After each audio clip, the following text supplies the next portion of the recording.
Next, on Book TV's Afterwards, former Virginia Democratic Governor Terry McAuliffe recounts events that led up to the tragedy in Charlottesville after the Unite the Right rally in 2017. He's interviewed by Slate editor Dahlia Lithwick. Afterwards is a weekly interview program with relevant guest hosts interviewing top nonfiction authors about their latest work. We're here talking to former governor of Virginia, Terry McAuliffe, about his new book, Beyond Charlottesville, taking a stand against white nationalism. And we are bracketed by, we're almost at the 2-year anniversary of the August 11th, August 12th alt-right marches in Charlottesville that he commemorates.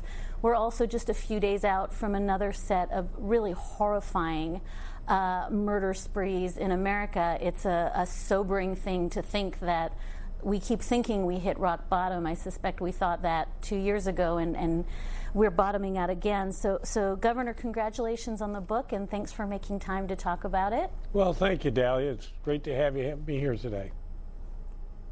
I wondered if we could start, Governor, with the question that hovers a little bit over your first couple of chapters in the book, and then it hovers over so much of the debate we're having right now in America, and it's this question of place.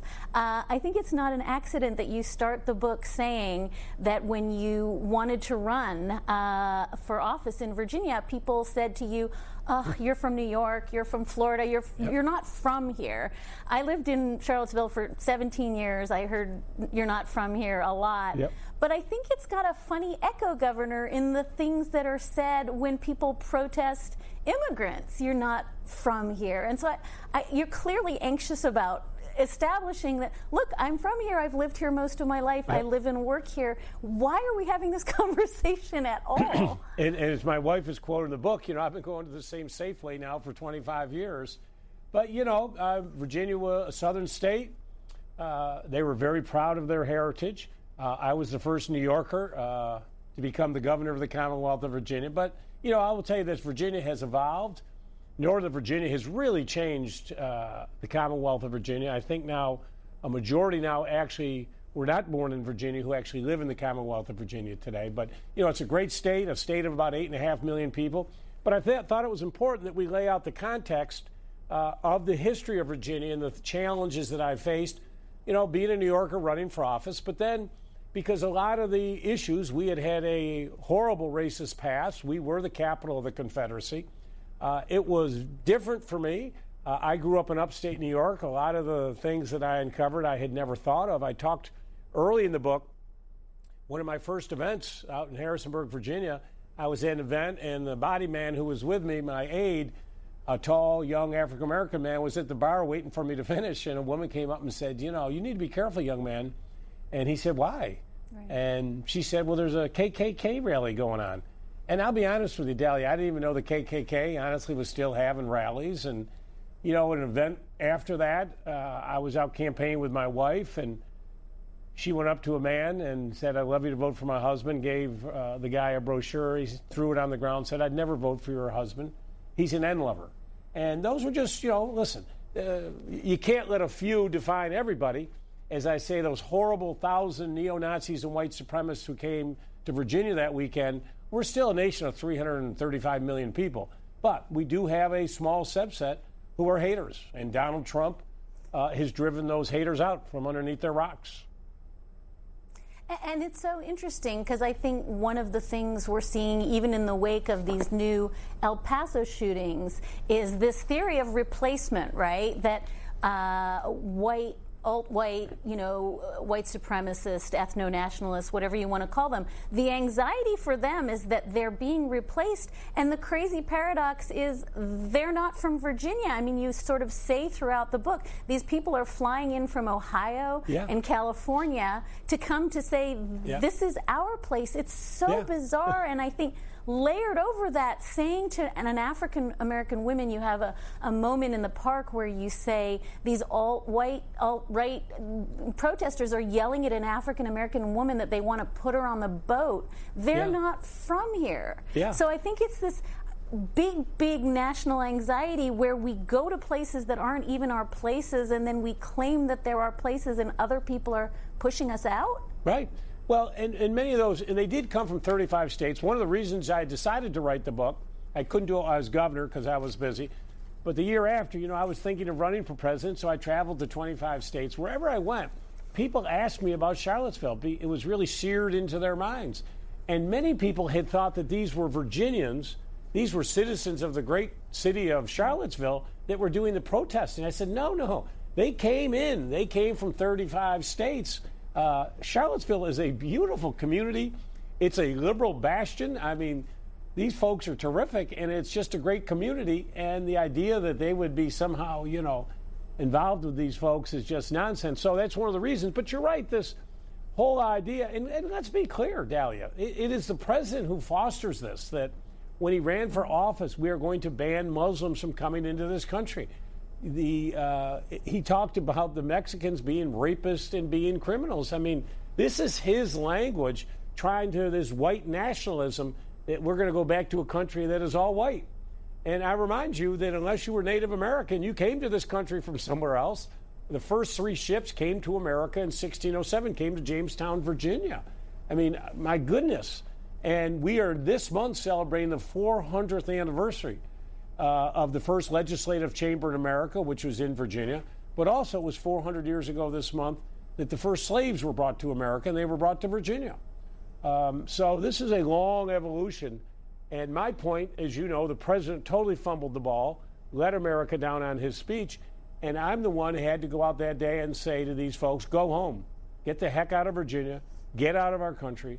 They paraded around, Dahlia, like they were some big, patriots. They weren't patriots. They were a bunch of cowards. They were carrying shields with swastikas on it and Adolf Hitler T-shirts. I mean, really? And then Friday night, as you know, was so frightening when hundreds came off the mountain by the University of Virginia. You could see them coming down, hundreds of them. It was dark. They were carrying their torches, and you could hear them as they came down screaming, "Jews, you will not replace us," and other chants from 1933, 1934 Nazi Germany. I wonder if you can just answer one other framing question for me before we talk about the nuts and bolts of the book, and that is, I know you had several purposes in writing the book, but I think a big part of the purpose was, healing, reconciliation. John Lewis in the introduction talking about how we're all in the same fight here. But then by necessity, there ends up being finger pointing. It's not, that the Charlottesville police didn't do a good job, the courts didn't do a good job. Yeah. And I think some of the blowback, that you're hearing in the last couple of days is like, don't lay blame, but you're trying, I think, to do 2 things that are in tension. One is bring us together, but also to reckon with what went wrong. And I wonder how you thought that through when you were writing. Sure. And the main purpose of the book is to deal with racism. As I say, as horrible as Charlottesville was, the one benefit that came out of it is it ripped the scab off of racism. I think for far too long in our country, people felt that we had dealt with racism. It didn't exist anymore. It's a hard topic, Dahlia. White people don't like to sit around and talk about racism. They don't.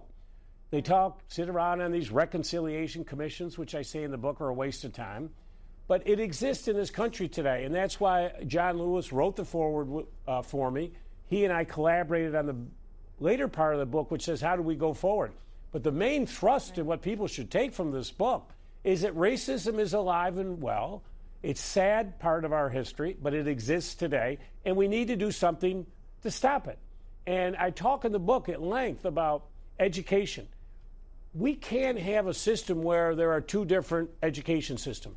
If you're a young African-American child and you're going to a school that is inferior to other schools because the actual facility, it may rain and water would come through, or the heating doesn't work, or the cooling doesn't work, or you don't have the same quality teacher, you are really putting that young African-American child at a disadvantage for the rest of their lives because they're not getting that same quality education. I talk a lot about education in the book and what we need to do in housing, in healthcare. But the other big point I make is in the criminal justice system. I spent a lot of time in the book on criminal justice. I reformed our criminal justice system. I reduced the juvenile detention population by 2/3 while I was governor. I did the most pardons of any governor of Virginia history. But, I tell you, there's Lenny Singleton is a gentleman who I talk about in the book. This was a young man he was a drug addict. He had a problem. He committed 5 robberies. The total he stole in 5 robberies was $535, and nobody was injured. Now, Dahlia, you've read the book, so I won't ask you the question, but $535, nobody injured. He was given 2 life sentences plus 130 years. Really? And my point is we've got to reform our criminal justice system. So the main thrust of the book is racism is here. Quit talking, start doing something. Lean in. As governor, I restored more felon rights than any governor in American history. Republicans sued me. I got sued for contempt of court. We won. We put $1 billion in education, the most ever on our K-12. I tried to lean in. I took the Confederate flag off the license plates. I did that through executive order. Elected officials need to lean in on these issues because racism is prevalent today in this country. And until we deal with those issues, and that's one of the main purposes of this book, is to have that conversation. And then, of course, you get into, the permitting process. And I think that's informative for readers. And it's not about blame, but the permitting process had to be fixed in the Commonwealth of Virginia. That permit should have been limited. That permit should never have been given for the park that it was in, because Dahlia, the park was just too plain small for 1,000 protesters who were armed and probably 1,000 or 2,000 counter-protesters. Physically, law enforcement that day, they did not have the ability to keep people safe. The city correctly filed a petition to move it to a much bigger park because the key to controlling a protest is to keep the two sides separated, which was impossible at the first park. But unfortunately, as I write in the book, the ACLU sued, and the judge ruled in favor of the white supremacists and the neo-Nazis, and that rally was still held at a park that was just plain untenable. I support the First Amendment. And as you know, many the board members of the ACLU, Jewish members, quit in protest saying, I'm for the First Amendment, but I'm not for protecting neo-Nazis to come in and listen, Dahlia, that day they were screaming, we're going to burn you and we're going to burn that synagogue like we did in Auschwitz. Every other word was the F and N word. Every woman was called the F and C word. And what they were saying about members of the Jewish faith, how did we get to a place in America? That's the point of the book. How did we get here in America? And how do we move America forward? I'd love to have you spend a minute. I'm sitting here in New York. You're in D.C. You and I both know Charlottesville very well. Yeah. Can you just describe for people who haven't been there how truly tiny those parks are, how small that park is? The town itself is just, it's a few miles, wide. There's one synagogue. There's a couple of African-American churches. That's right. This is not a town that people recognize if they live in big cities. Right. It is a small Mayberry RFD. I love it. It's got a beautiful main street with a lot of great restaurants. But, it's right where the University of Virginia is. It's based there. It's a college town. The people are spectacular, fun-loving, very liberal. It's a very liberal city, open and welcoming to everybody, no matter your background or whom you love or who you pray to. And that's why it was really so shattering for the city of Charlottesville to have to go through this. But as I say, the park we're talking about is a small little park. And their inability for anyone to keep controlling it was very hard that day. But as I say, we knew Friday night it was going to be bad when the torches came out. They never should have been allowed on the University of Virginia campus. You're not allowed to bring lighted torches on a campus and onto the grounds and lawn of the University of Virginia. But they didn't come. I make the point in the book. They filed the permit after the city had voted to take down the Robert E. Lee statue. But I make the point that they weren't coming. Half these people didn't even know who Robert E. Lee was. This was an opportunity. This was going to be the time we could come. We can spew our hatred. This was going to be the time we can all come together and sort of what Trump had been talking about, white nationalism and neo-Nazis. This was our time that we could all come together. And I tried to do the best I could to keep things a lid on it. I continuously was on radio and TV trying to tell folks not to come and counter-protest, and we'd like to keep it as just let these folks walk down the street and get out of town. But obviously people all wanted to come out because I think they were horrified of what they were hearing from these people going on that day. The folks in the city of Charlottesville were spectacular, and it's sad. It's sad for Charlottesville, it's sad for Virginia, but much beyond that, Dahlia, this was a sad day for America. And I can remember when I finally went out and gave my speech, I got phone calls and texts from folks all over the globe because what's going on in America? And then when Trump came out and said, they were good people on both sides, I mean, that was the lowest point of his presidency. And I talked to him that day. I had a phone conversation, told him what was going on in Charlottesville. You thought you'd persuaded him to say the right thing, right? You hung up the phone thinking he understood that there were no good people on the Nazi side. Well, foolish me. I thought that the President of the United States, and I talked about, Bill Clinton had issues, as you know, in Oklahoma City when he went down and healed the nation. Barack Obama had Charleston, South Carolina when he went down and healed the nation. George Bush at 9/11 went up there with the bullhorn. When these types of major incidents happen in our country, they're looking for the president. They're looking for the president to be the moral leader, to be the uniter, to bring us back together again. And I felt that the president understood what was in front of him. And it's interesting, I tell this in the book, that when I hung up from the phone, I felt that he was going to go out and do the right thing. I'd said, let him, Mr. President, you do your press conference first. I was going to wait, of course, for the president. And I felt that, he was going to do the right thing. And then, Dahlia, it got delayed. Half an hour, hour and a half, 2 hours. And I'm thinking, he's got all the information. The world is watching. Why is he not doing the press conference? And you know what happened. The folks inside the White House got to him and said, no, Mr. President, no. You are not going to attack neo-Nazis. And in fact, you're not even going to use the word neo-Nazi. You're not going to attack white supremacists, and you're not even going to use the white supremacists, and you're going to come out and say there were good people on both sides. Well, there weren't good people on the neo-Nazi side. There weren't good people on the white supremacist side. There were very good people on the the counter-protester side. They were all out there. I mean, you had ministers and you just had concerned citizens who were there to protest against hatred. That is the reason they were there, peacefully protesting against hatred.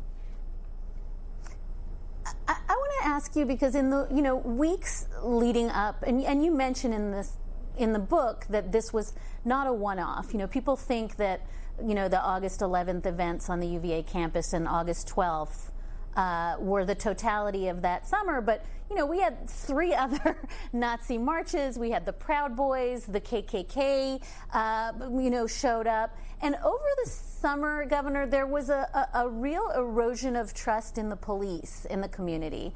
And I think that a lot of folks felt, some version of, and you mentioned in the book, it was exacerbated when, after the KKK march in July, the crowd was pepper sprayed, it seemed like an overreaction. They decided to lean back. This is a sort of dance between the public and their local police about trust in the cops. And I guess I want to say to you, it's such a challenging thing that you're trying to do in the book, which is both foster trust in the police, in the state police, in the courts. You want people to believe that these institutions are going to keep them safe, but they really failed on that day. And I know you're trying to thread the needle in the book, and you are saying, look, the local cops just didn't know what they were in for. But I do think that what I remember that whole summer was people in town saying they're not going to protect us. And I think 2 years later, it's one of the reasons the community is still so royal. They really lost faith in their city government, in their police, in the state. What do you say to this sort of tension of how do we account for the fact that they really made horrifying errors that summer, and also that folks need to sort of find trust in government again? Well, and I talk about all the different issues leading up to what needed to be done. It's not finger pointing or whatever. It's just, when the permit was granted, there were no restrictions put on the permit. The permit should have banned poles and sticks and, masks and all types of things. That's something that you should do in the city of Charlottesville. Admitted that they probably should have put some constraints on the original permit that had come into the city. I mean, you got to limit it. But I will say this overall. I mean, all the law enforcement, and it was sheriffs and city and state, and, they're there. Their goal was to keep everybody safe, let these folks come in, keep everybody safe. I mean, that is the goal. Nobody wants anybody to be injured. And get them in, get it done, and be finished with it as soon as you possibly can. It was at about 11:15 that day that, I finally declared a state of emergency. The city should have done it under protocol. I'd seen enough, and I declared it. So the state police then moved in front of the city of Charlottesville police, and they got on the bullhorn and said, you've got 11 minutes to clear the park. 11 minutes later, the park was cleared. The National Guard came in and secured the park. And at that point, about 11:50, which I remind you is 10 minutes before the protest was supposed to begin, the permit was a 12-5 protest. The park was clear. We'd had some skirmishes, some fistfights, but nobody seriously injured at this point. There had been zero property damage. I think everybody at that point, Dahlia, felt that, things had gone better than people had hoped. Outside of the horrible things they said and so forth, but under First Amendment, you have the right to say these things.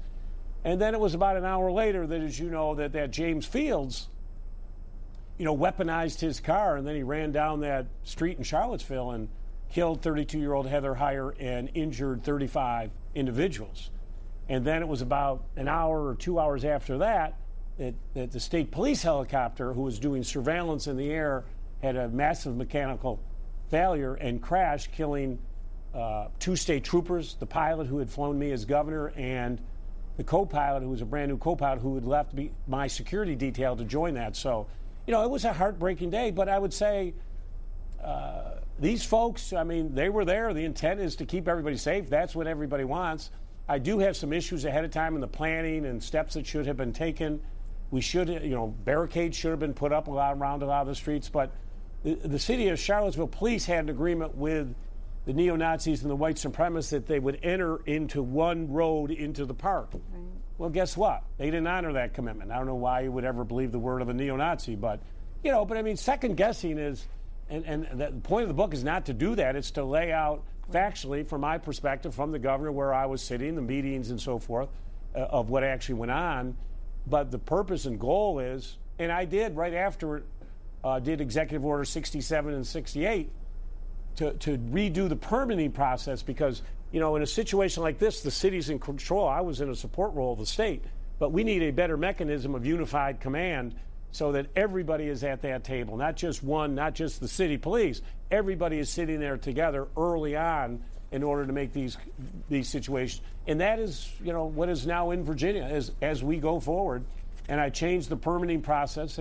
They filed right after to do another event in Richmond at the Robert E. Lee statue in Richmond, which is one of the few that the state actually controls. So this actually came to the state. And I issued an executive order. I canceled the permit for it because, once again, this permit for this roundabout in downtown Richmond, the permit would have allowed, Dahlia, for 5,000 people. Right. You could get 5,000 there if you stacked people 50 on top of each other. So, I had control of that one, so I stopped the permit. And, I got a nasty letter from the ACLU, but you know what? My job is to keep people safe. And we redid that permitting process. And then, because they couldn't come to the state because I wouldn't give them a permit because I wanted a review of how many people could be there safely, they then said we're going to have the rally in Richmond outside on the sidewalk. And you know what? 5-6 people came. But one of the reasons was working with the city, the Richmond City Police, the mayor, and the chief of police. They banned all sticks. They banned all poles. They limited the time. They banned all masks. See, masks are important. And one of the benefits that came out of Charlottesville was all of the counter-protesters had their cell phones, and they were taking pictures of these neo-Nazis and white supremacists, and they immediately put them on the next day up on social media. And many people lost their jobs. I talk about this young man who worked in Berkeley, no less, at a hot dog stand. He got fired. A member of the United States Marine Corps was thrown out of the Corps. So a lot of people paid a price. And I said that day, Virginia will come out of this stronger, you will come out weaker, and that's exactly what happened. Their movement really became diminished. Many got indicted and have been charged. Their names were put up. They were, fired from their employment. And a year later, they tried to do, as you know, another big event in Washington. 20 or 30 folks. And then I tell the story of Jason Kessler living at home in his father's bedroom and the father kicking him out of the bedroom. I mean, how pathetic. But that's what happened to the movement.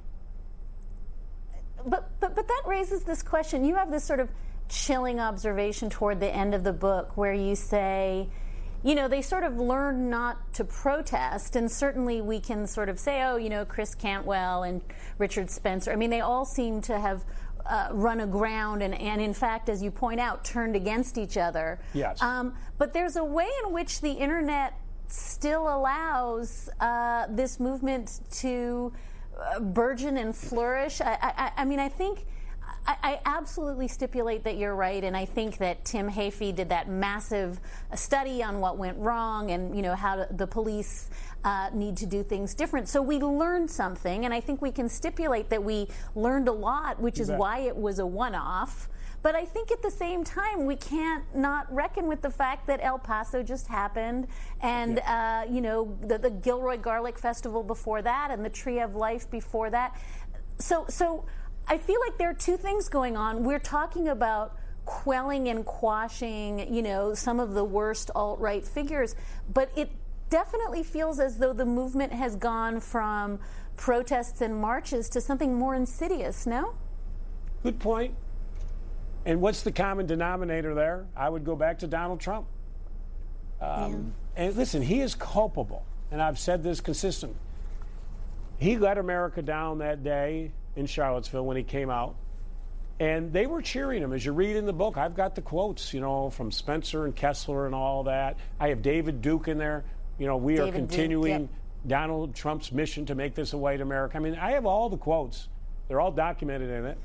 What's happened in the country is because of all the things you and I talked about earlier and the things that he has said about people, that people who, and I talk about how a lot of this started when President Obama got elected, and for many people, just the concept of a black president in the Oval Office, for many, was offensive. But they didn't really act on any of it. They may have done it on social media. And then you have a president comes in who spent, you know, a lot of time on the birthing room and saying that President Obama wasn't born in America, and then all the other, he's retweeting white supremacist, neo-Nazi activities while he's running for president. And then Trump comes in and the ban and all the things that he's done. I think it sent a signal, Dahlia, to people that, wow, if the president come out and say this stuff, I can too. And that emboldened them. And that's why they felt comfortable coming to Charlottesville. If he can say it publicly, so can I. I make the point that people used to wear hoods, and they used to do this at night. They don't think they have to wear hoods anymore. And Charlottesville, they came out. This was their big coming out party, but they got hurt badly in Charlottesville, and they got pushed. I agree with your point.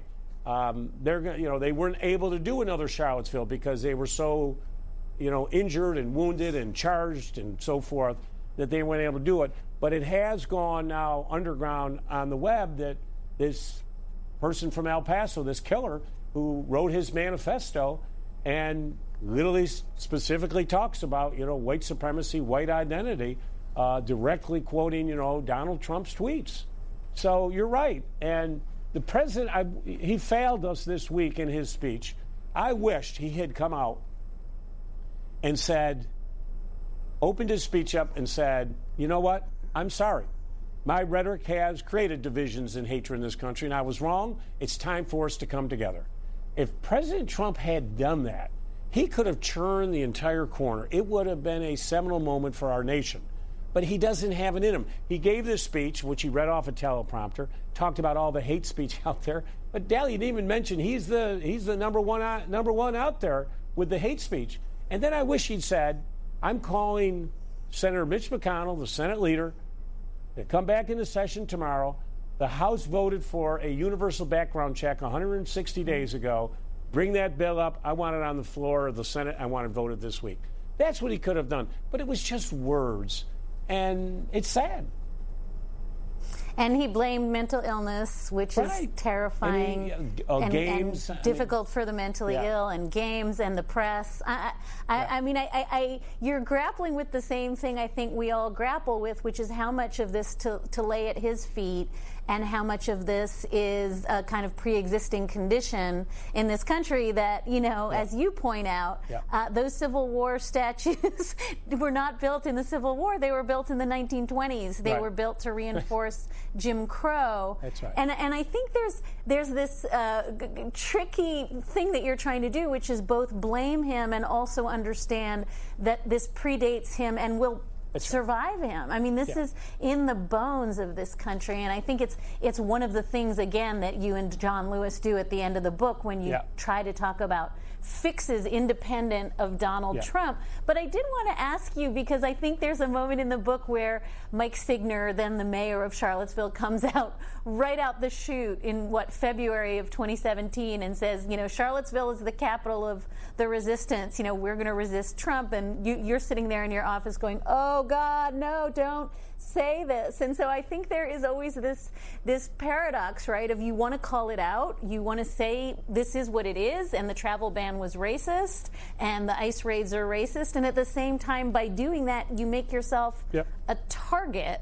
And you've done that in this book. You open with his failures. I wonder if there was a choice in your head when you were writing to try to play it without calling him out explicitly? Listen, I think you had to talk about the whole, how this got started, why did they choose Charlottesville, I think is very important.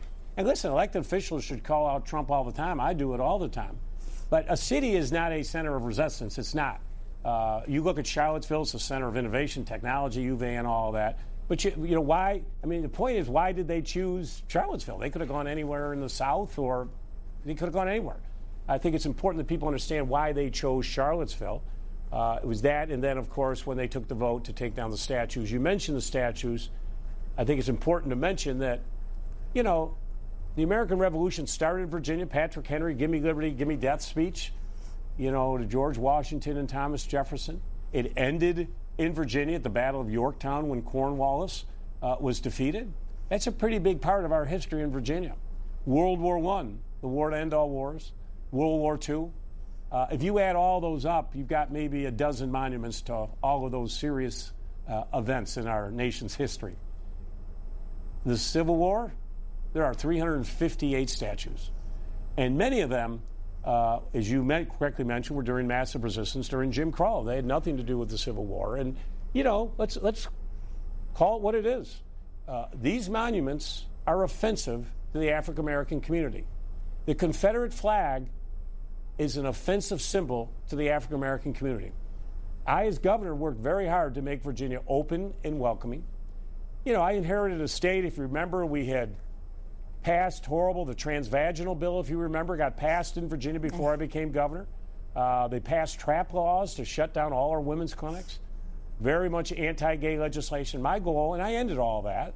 I fired the Board of Health and kept our women's clinics open and stopped all the anti-gay. The point is, your state has to be open and welcoming. That's how you're successful. Because when I came into office, I inherited a large deficit of $2.4 billion. We had been too reliant in Virginia on defense spending. And when sequestration came along, it had really hurt us badly. So my whole goal was to diversify the Virginia economy, build the new Virginia economy. And that's what we set out to do. I put $1 billion into K-12 to make sure we're redoing our education system in Virginia. We recruited cyber. We became the #1 state in America for cyber, data, unmanned systems. 4 years later, I left the biggest surplus in the history of the state. Why? We're open, we're welcoming to everyone. And that's where Virginia is safe. Why did we just win Amazon? Everybody wanted it. We won it in Virginia. We're an open, welcoming, and we invest in our talent. We invest in our workforce.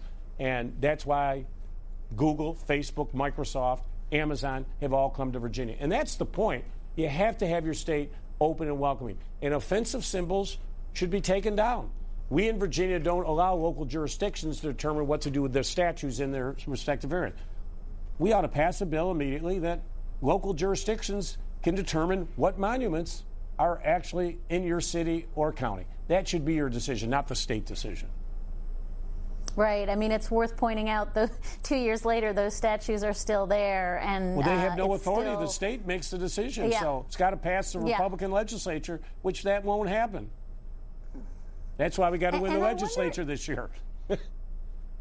I wonder if maybe that's a good segue to the other part of why Charlottesville, I mean, you described it, and I agree. And like I said, I lived there and had my babies there and, love it. But I think that the fact that it stands in the shadow of Monticello is itself complicated, right? And you mentioned Jefferson in the book, and I think it's a town that's also still really complicated in its relationship to Jefferson, to slavery, to, African American women and how he treated them.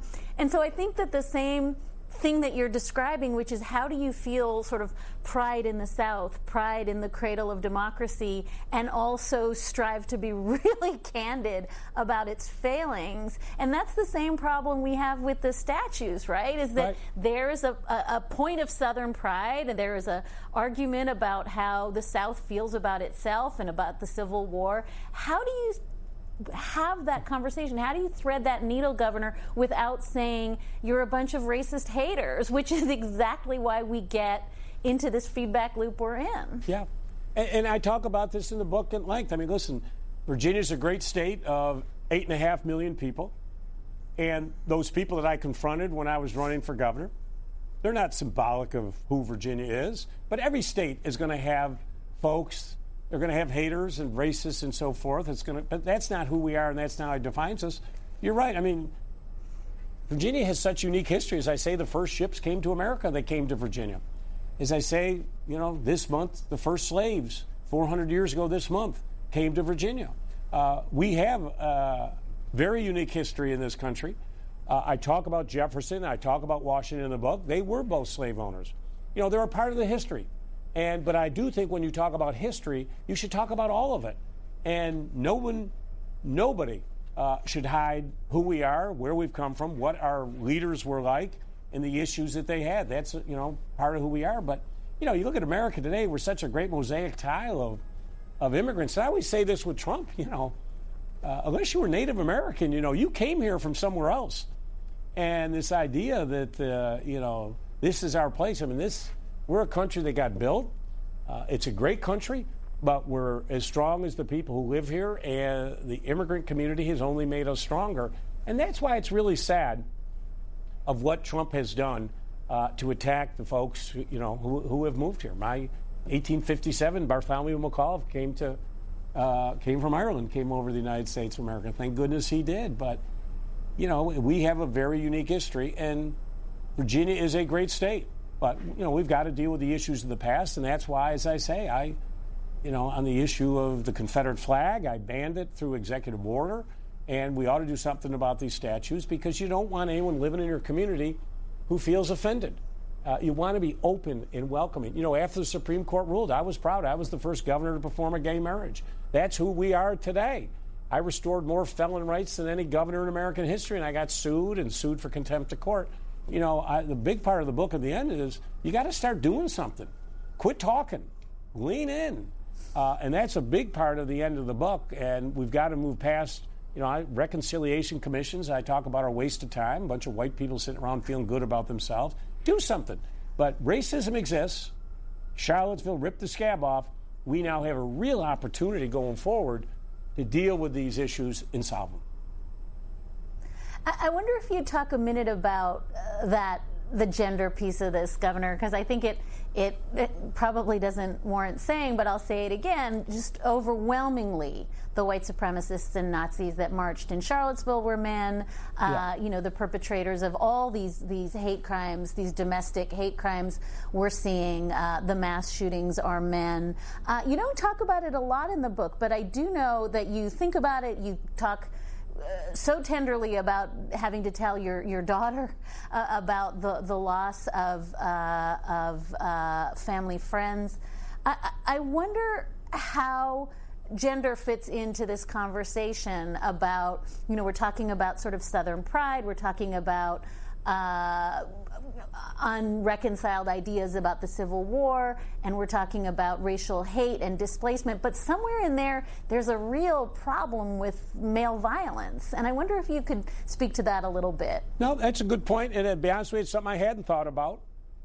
You're right, it's right there in front of you. I mean, 90, I don't know the exact number, 95% probably of the neo-Nazi and white supremacists were men.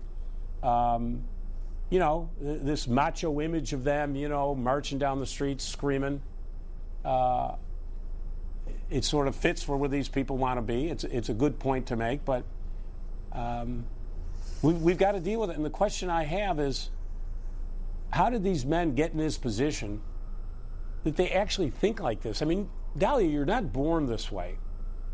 How did we get to this where you literally screaming that, you want to burn these people alive like they did in Germany? I mean, how? And I make the point that we've got to do a better job in our education system. We've got to go back K to 6.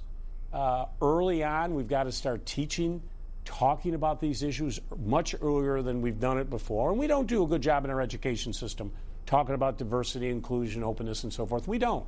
We've got our textbooks, but, there has to be a big part of how do you fit into the social work of our nation and our fabric?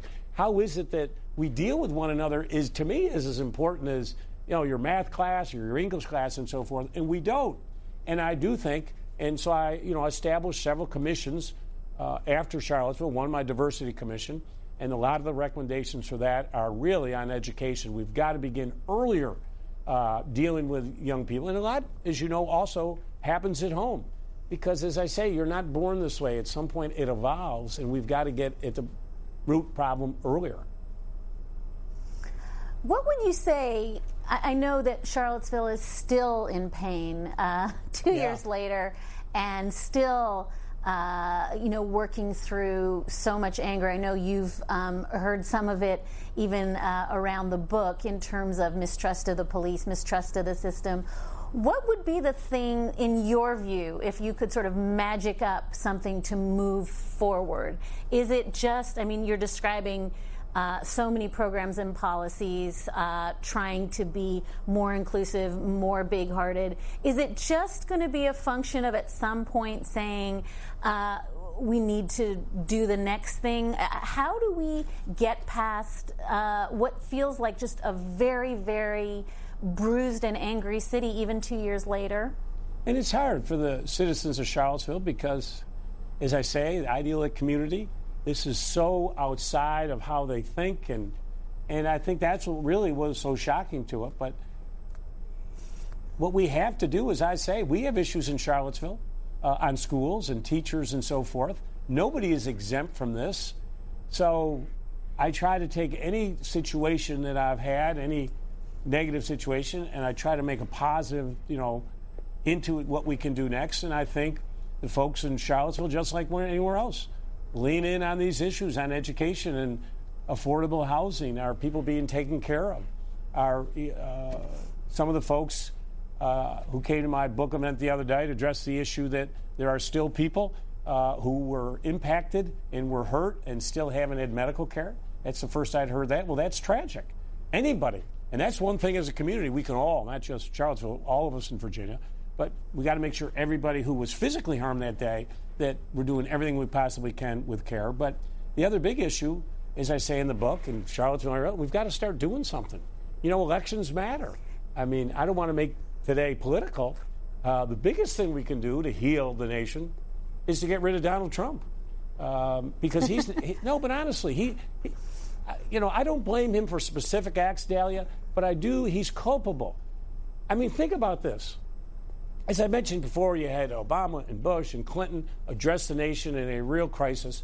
Here you had the president coming out after all of these individuals were killed in El Paso and Dayton.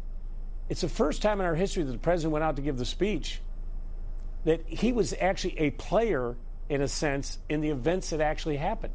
There was culpability to him. And that's never happened before. And it's his rhetoric. And you can talk about Congressman Elijah Cummings, and you can talk about the squad and Charlottesville and all of the stuff that's gone on. He's brought this out in a lot of people. And so you want to talk about what we can do is, one, to get rid of Trump in 2020. We got to win back the United States Senate, because if we don't win the Senate back, there's not going to be any comprehensive common sense gun restrictions. They're not. As governor, every year I put up common sense, background checks, assault weapon ban, high capacity magazine ban, closing the gun show loophole. Every year.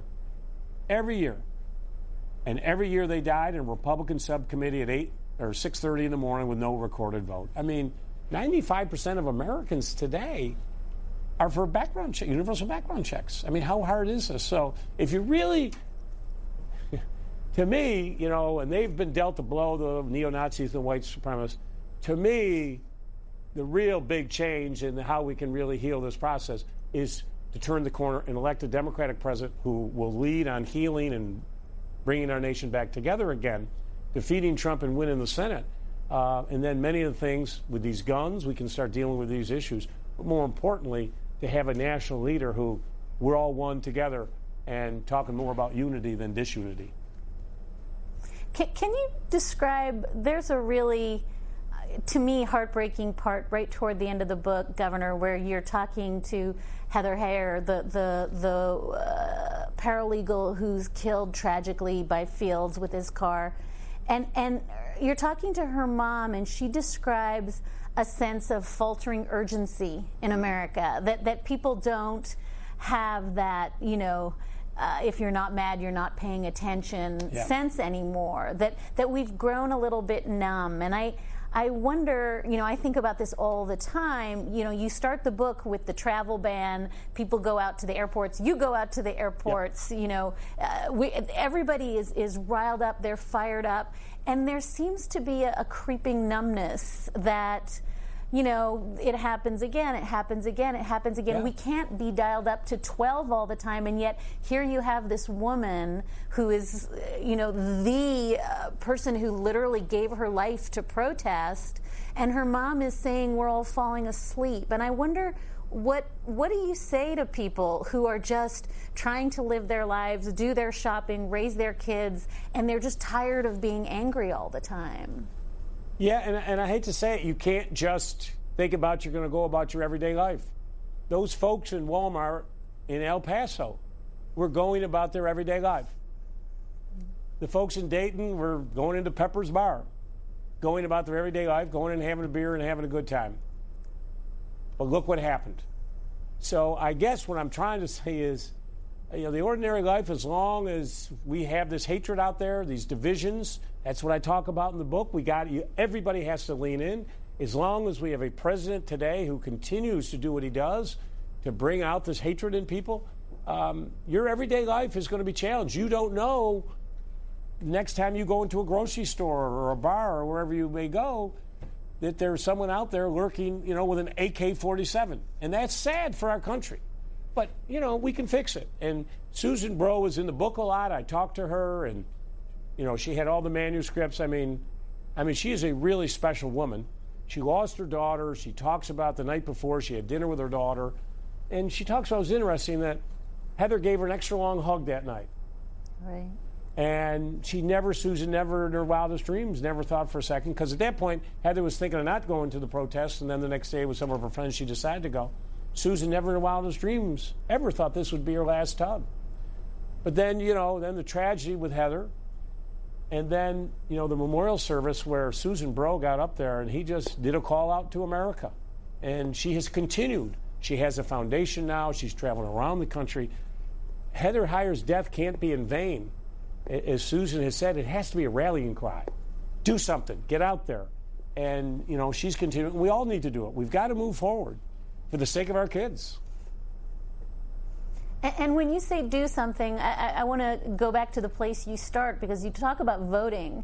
And, you know, I think about this all the time. We're in a moment blessed by the Supreme Court for gerrymandering, for, you know, vote suppression and voter ID. I guess it's a version of the question I open with, and I think I want to ask it a different way, which is, people are frustrated, they're angry, they think their vote doesn't count, they think government has failed them, they would rather just tune out. What's your best pitch, Governor, for why your vote still matters, your vote still counts, this is still your country, when I think folks feel as though they are utterly disempowered? Well, you can't say your vote doesn't count. You can't. Look at the 2016 presidential election. 3 states, Michigan, Wisconsin, Pennsylvania. Hillary Clinton lost those 3 states combined by 77,000 votes. People woke up the next day and said, holy cow, how did this happen? It happened because 92 million Americans did not vote. So if 77,800 had showed up in those 3 states, Hillary would have been president. We would not have had Donald Trump and all the insanity that Trump has brought to the presidency. And look at today, where we are in the issues of race relations. We've spent the last, 45 minutes talking about that. He comes into office. He tries to destroy the Affordable Care Act. He took away the individual mandate. He sowed such confusion and uncertainty in the insurance market that premiums are now going up all over the country. He's destroyed alliances around the world that we've had with our allies, specifically in the European Union. They look at us now like we're crazy. So you can't say your vote doesn't count. And as I say, if 77,000 of you had come out, Donald Trump never would have been president.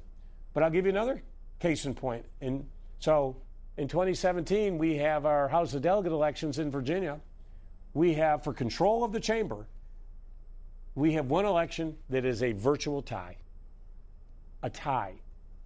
And the winner is pulled out of a bowl. The name's pulled out of a bowl. Right. Really? So I guess, Dahlia, I have no sympathy for that. This still is the greatest nation on earth. Men and women are all over the globe wearing the cloth of our country to keep this democracy safe. And, I travel. I've been to 150 countries around the world. I've traveled. I've done business all over the globe. There's nothing like coming back into the United States of America. With all the issues we have, it's the greatest nation on earth. How do we take it to the next level?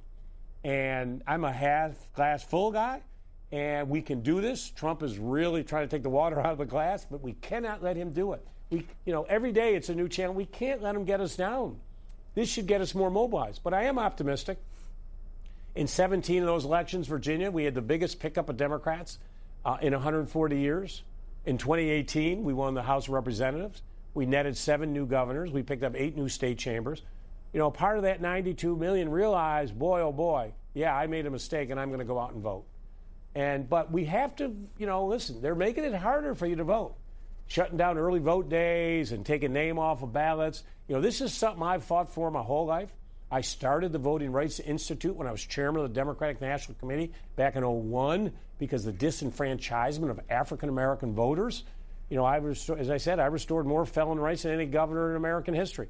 Republicans kept suing me. I got sued for contempt of court. Give people the right to vote. This is our democracy, and don't let anyone ever undermine it. That is why winning the White House and have the Senate and the House of Representatives literally, Dahlia, will make such a difference for our nation's future. But it's not going to happen if you don't vote. And that leads me to, I think, my penultimate question, but one that I thought throughout reading this book, I thought what you're really trying to say here, I think, is that words matter. And the president's words matter. Those protesters who were chanting blood and soil, you will not replace us. Yeah. Those were not pro-Civil War monument chants. Those were Nazi chants. That's right. Their words matter. Your words mattered after Donald Trump said there were fine people on both sides. Your words mattered. And I think that there's a way in which, we're in a funny moment where people are being radicalized on 8chan. This isn't even a national problem. It's a global problem. Words are incredibly powerful. And in a way, I think that's what your book is trying to tell us, is that the president can't say I was kidding or I was joking or I was winking at a rally about, assaulting asylum seekers, that words are really profoundly powerful and that we can't lose our confidence in the power of our own speech, right? Not only losing the power of our speech, but how we now, and that's what I try to end the book with John Lewis, we need to use our words in a positive way to bring about positive change. And that's how I end the book. And my last sentence is do something, but words matter. Clearly has proven this hatred that we've seen in this country. But the folks who are watching this today, you just can't think about it. You got to do something about it. And your words can really change. We're not going to just say we're not going to tolerate this anymore. I'm very optimistic about our future. I'm very optimistic about 2020. We're going to get this country back together again. We're going to end this racial divide. We're going to do the things I talk about we need to do on education and sentencing reform. We've got a lot of issues, but we can fix it. We got to stay positive, and let's do it. And please don't let Donald Trump get you down every single day. You can't. You got to get out of bed. You got to fight. You got to move on. But we are going to be vigilant on all these haters out there. And we've got to do a better job of monitoring the web. We've got to do a better job of getting these guns off the streets and out of the hands of people who should never be owning weapons. Okay, so this is my very last question. I have only 270 more written down, but I'll end with this. Okay. One of the things that I noticed post-Charlottesville was a real sense of who gets to tell this story? Whose story is this? And a real feeling that at one level it was the story of this tiny town that felt like it was misunderstood. And like you, everywhere I went for a year after, with my Bodo's Bagel T-shirt, people would say, oh my God, was that like Kristallnacht? Like, what was that like? There's an urgency to both tell the story and to make sense of the story, and also not to impose meaning on it. That my meaning isn't your meaning, and that what Trump said about it isn't the same thing as what Susan Bro says about it. And I wonder if you can talk a little bit about how you tried to sort of navigate the problem of both telling your story. You were the governor. You watched this unfold. You had to, at some point, declare a state of emergency and triangulate against all these other people whose story it is and who are still broken and sad. Yeah. And it's hard. I mean, let's be clear. This is a story that I told as the governor, is the information that I had in front of me. Others have written books and have done stories, and so everybody has their own perspective. I think people would find it very fascinating. I talk about, running for office, the history as governor, leading up to Charlottesville, all the preparations and things. But, this was from my perspective of what happened and how we go forward. But as I say, I've been involved in politics for a very long time. I've had every job you can have in the Democratic Party. I've spent more than half my life as a full-time volunteer for the Democratic Party. I love this party. I was just sickened about what I saw. I mean, heartbroken, sickened, disgusted, and I just couldn't stay silent. As I say, like you, I travel everywhere, and boy, it really bothered me when people said, those folks in Charlottesville, they were really bad people. I said, no, folks in Charlottesville were really great people.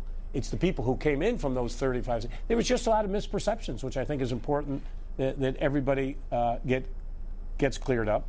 As I say, it's a great state, but like every state, we have folks that, don't think the way we do, and they're angry, and they want to take it out. And Trump's telling everybody that, Mexicans are taking your jobs away. I mean, this is not the case, but he has got everybody riled up. Let's rile folks up in a positive way. That's the end of my book. That's what I talk about, what we need to do. But you know what, Dahlia? The important thing is you and I have just had this important discussion. Had I not written the book, we wouldn't be having this discussion today. And I've traveled around the country, and Newsweek just put the book on its cover. It's a salient time, specifically because of El Paso and Dayton has come out. Yep. And things haven't changed. So what you don't want is Charlottesville to have just faded into the memory. We had a tragedy in Virginia Beach not too long ago. People don't even remember the 12 people that were killed in Virginia Beach. It's, we can't let all of the lessons and the things that occurred in Charlottesville be forgotten. So from my perspective, I want to memorialize that. But I think it's important that we have the conversation. And you and I are having this conversation today. We're having a conversation on race. And it's important. Racism exists. We got to defeat it. We've only made some progress. We got a long, long way to go. That's the perfect place to end this, Governor. Thank you. And I want to thank you so much for your time and for this book and for helping us remember a day that was 2 days that were both the worst of us, but also, as somebody who was there, and you saw too, a day that was the best of us as well. Yeah, and don't forget, Dahlia, all the people who were there, all the support teams, the EMS personnel, the volunteers, nurses who volunteered that day, the clergy who came out. There were a lot of people there who stepped up to help folks that day, and you can't forget those folks. Yeah, and there were many, many more of them than there were Nazis. That's right. The book is Beyond Charlottesville, Taking a Stand Against White Nationalism by Governor Terry McAuliffe. Thank you, Governor. Thanks, Dahlia.